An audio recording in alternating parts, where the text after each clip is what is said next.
Le chapitre le plus libérateur, sans hésiter, le premier, parce que c'était le début de toute la libération.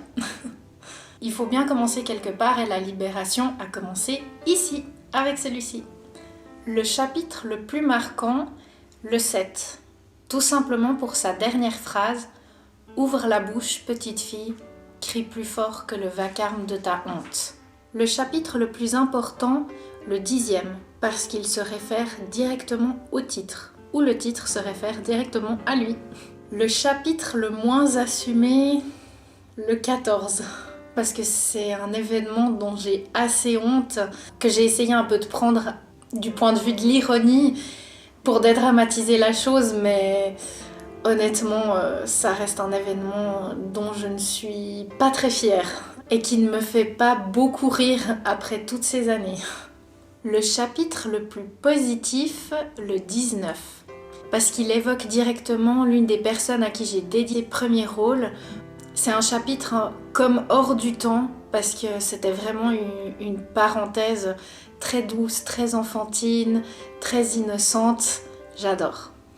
Le chapitre le plus poétique, le 35. Par sa poésie, justement, il se démarque énormément des autres, mais je l'adore. C'est un chapitre auquel je tiens beaucoup. Le chapitre le plus difficile à écrire, ça a été le numéro 55. C'est mon hospitalisation préopératoire. Et particulièrement quand j'arrive au bloc opératoire, ça a été très difficile parce que j'ai à nouveau tout ressenti. Et pourtant, ce qui est bizarre, c'est que, vous le verrez, c'est un des chapitres les plus longs. Le chapitre le plus décalé, ça a été le 58 pour sûr, parce que j'y raconte une sortie de corps que j'ai vécue. C'était très spécial. Encore après coup à écrire, c'était super étrange. Mais vraiment, c'était une expérience très très intense. Le chapitre le plus irritant restera à tout jamais le 82e. À chaque fois que je l'ai relu, ça m'irritait toujours autant en fait.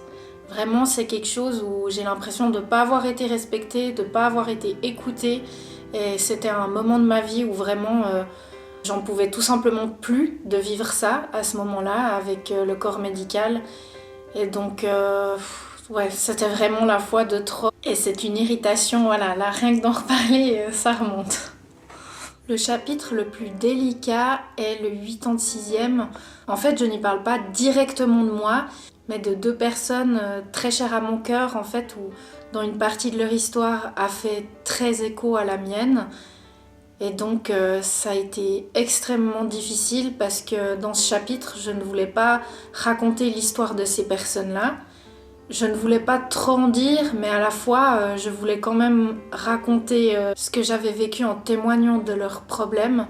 Et donc, ça a été très difficile à écrire et surtout à réécrire.